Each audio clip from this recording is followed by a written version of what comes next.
राधे राधे। हरे कृष्ण। श्री सद्गुरुदेव भगवान के चरणों में बारंबार प्रणाम। सभी साधकों को श्री सीताराम। साधकों, हम भक्तमती श्री द्रौपदी जी का जीवन चरित्र श्रवण कर रहे हैं। अब गतांग से आगे। पांडवों से संबंध हो जाने के कारण द्रुपद का बल और भी बढ़ गया। वह निर्भय हो गए। द्रौपदी अपनी सास कुंती के पास ही रहती। रानियां कुंती के पास आती और अपना नाम बतलाकर प्रणाम करती। द्रौपदी अनेक दासियों के रहने पर भी अपनी सास की सेवा अपने हाथों से करती।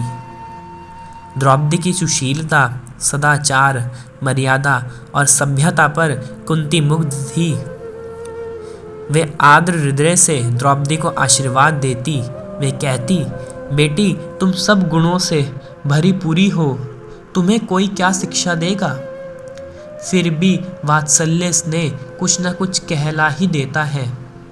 इंद्राणी इंद्र से, स्वाहा अग्नि से, रोहिणी चंद्र से, दमयंती नल से, भद्रा कुबेर से, अरुंधति वशिष्ठ से और लक्ष्मी नारायण से जैसा व्यवहार करती है, वैसा ही तुम भी अपने पतियों से करो।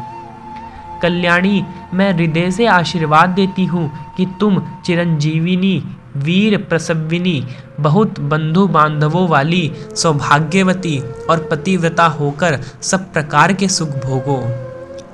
अतिथि, अभ्यागत, साधु, बूढ़े और बालकों की आवभगत और पालन पोषण करने में ही तुम्हारा समय बीते। तुम्हारे स्वामी राजा हो और रानी के पद पर तुम्हारा अभिषेक हो। तुम्हारे पति अपने बाहुबल से सारी पृथ्वी को जीत ले और तुम वह पृथ्वी अश्वमेध महायज्ञ की दक्षिणा में दान करो। पृथ्वी के सबश्रेष्ठ पदार्थ 100 वर्ष तक तुम्हें प्राप्त होते रहे और तुम उनका उपयोग करती रहो। आज मैं जिस प्रकार तुम्हारा अभिनंदन करती हूँ, वैसे ही पुत्र प्राप्त होने पर भी करूँ। द्रौपदी बड़े प्रेम से उनके चरणों का स्पर्श करती है और आशीर्वाद ग्रहण करती है। द्रौपदी के दिन बड़े सुख से बीतने लगे। वह सब प्रकार से सुखी थी। हाँ, उसके मन में यह बात कभी कभी आ जाती थी कि यदि मैं अपने पतियों के राज्य में होती तो कितना अच्छा होता। द्रौपदी स्वाभिमानी थी। उसके पिता के राज्य में कोई कष्ट नहीं था, बड़ा सम्मान था, बड़ा आदर था। पांडवों की मंत्रणा से ही सब काम होते थे। एक प्रकार से पांडवों का ही शासन था। तथापि द्रौपदी के मन में यही अभिलाषा थी कि मेरे पति ही सम्राट हो। ऐसा होना स्वाभाविक ही था। वह उन्हीं दिनों की प्रतीक्षा कर रही थी। पांडवों के मन में भी इसके लिए चिंता थी, परंतु वे बाहर से प्रकट नहीं करते थे। वे द्रुपद के किए हुए उत्सवों में भाग लेते और बड़े आनंद से अपना जीवन बिताते। वहाँ उत्सव ही उत्सव चल रहा था।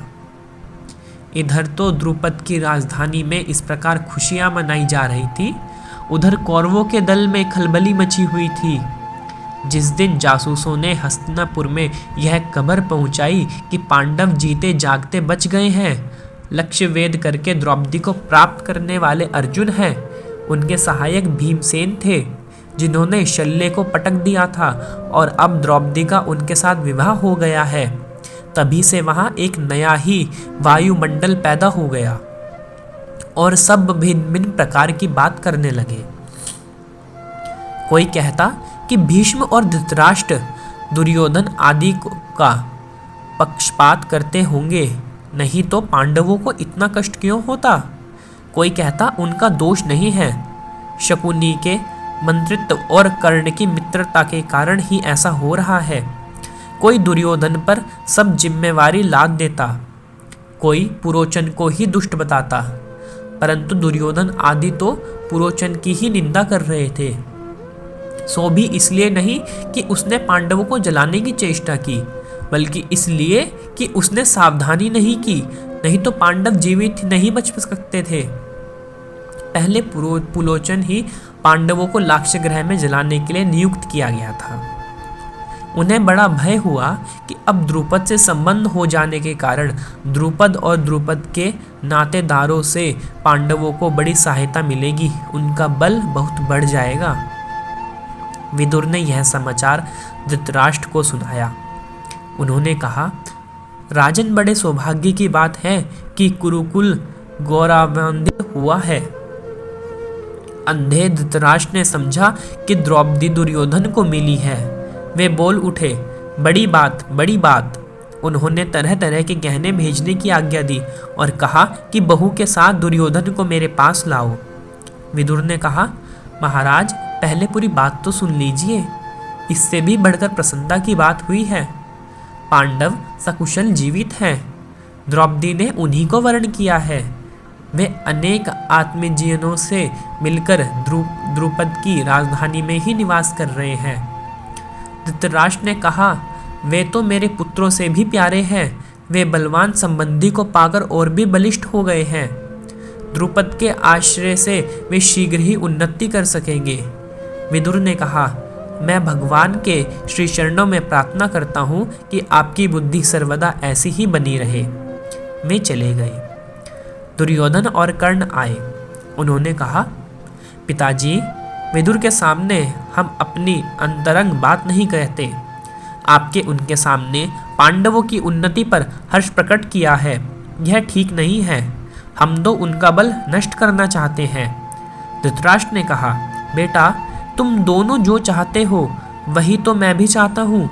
विदुर से मैं अपने मन का भाव छिपाए रखता हूँ। वे मेरी किसी भी चेष्टा से कुछ समझ न ले, इसलिए मैं उनके आगे पांडवों का बखान किया करता हूँ। दुर्योधन ने कहा, इस समय भेद नीति से काम लेना ठीक होगा। द्रुपद उनके पुत्र और मंत्रियों को प्रलोभन देकर अपने पक्ष में कर लिया जाए, अथवा विद्वान ब्राह्मणों को भेजकर पांडवों को ऐसी सलाह दिलाई जाए कि वे यहाँ आए ही नहीं। पांचों भाइयों में अनबन करा दी जाए। द्रौपदी सबसे बराबर प्रेम नहीं करती, तुमसे कम करती है, यह कहकर पांडवों के मन में मनमुटाव का बीज बो दिया जाए। धोखा देकर भीमसेन को मरवा डाला जाए। कुछ ऐसी स्त्रियां भेजी जाए जो जाकर पांडवों को मोहित कर ले और द्रौपदी उनसे चिढ़ जाए। यह भी तो हो सकता है कि कर्ण को भेजकर उन्हें यहाँ बुलवा लिया जाए और फिर किसी न किसी उपाय से उन्हें मरवा दिया जाए। आप जो ठीक समझे बताएं। जल्दी कीजिए, जब तक पांडव द्रुपद के विश्वास पात्र नहीं हो जाते तभी तक यह काम हो जाना चाहिए। क्यों कर्ण, तुम क्या समझते हो? कर्ण ने दुर्योधन की सलाह का विरोध किया। उसने कहा, कुटिल उपायों से पांडवों का निग्रह असंभव है। बचपन से आज तक तुम उनका कुछ भी नहीं बिगाड़ सके। तब वे सयाने हो गए हैं। द्रुपद से उनका संबंध घनिष्ठ हो गया है। अब द्रुपद और द्रुपद के संबंधी प्रलोभन में नहीं आ सकते। पांडव जितेंद्रिय हैं और अपना पैतृक राज्य पाने की उनकी प्रबल लालसा है। न द्रौपदी उनसे खींच सकती है, न तो वे द्रौपदी के लिए आपस में लड़ ही सकते हैं। इसलिए इस समय भेद नीति से काम न लेकर प्रत्यक्ष दंड नीति से काम लेना चाहिए।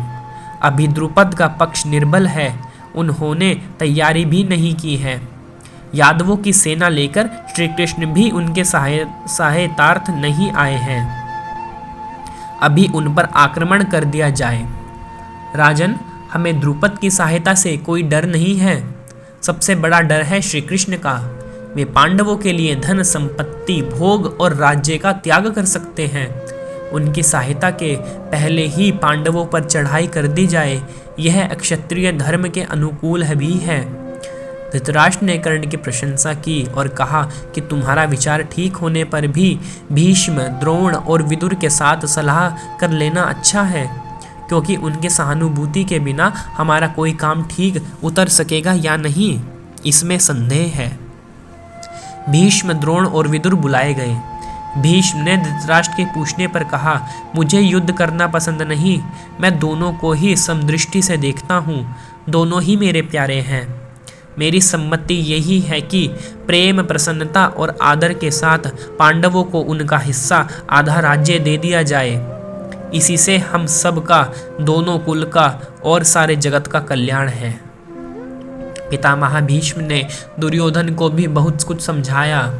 द्रोणाचार्य ने भी भीष्म पितामह की बातों का समर्थन किया और कहा कि पांडवों को लाने के लिए यहाँ से कोई प्रिय वादी पुरुष भेजा जाए।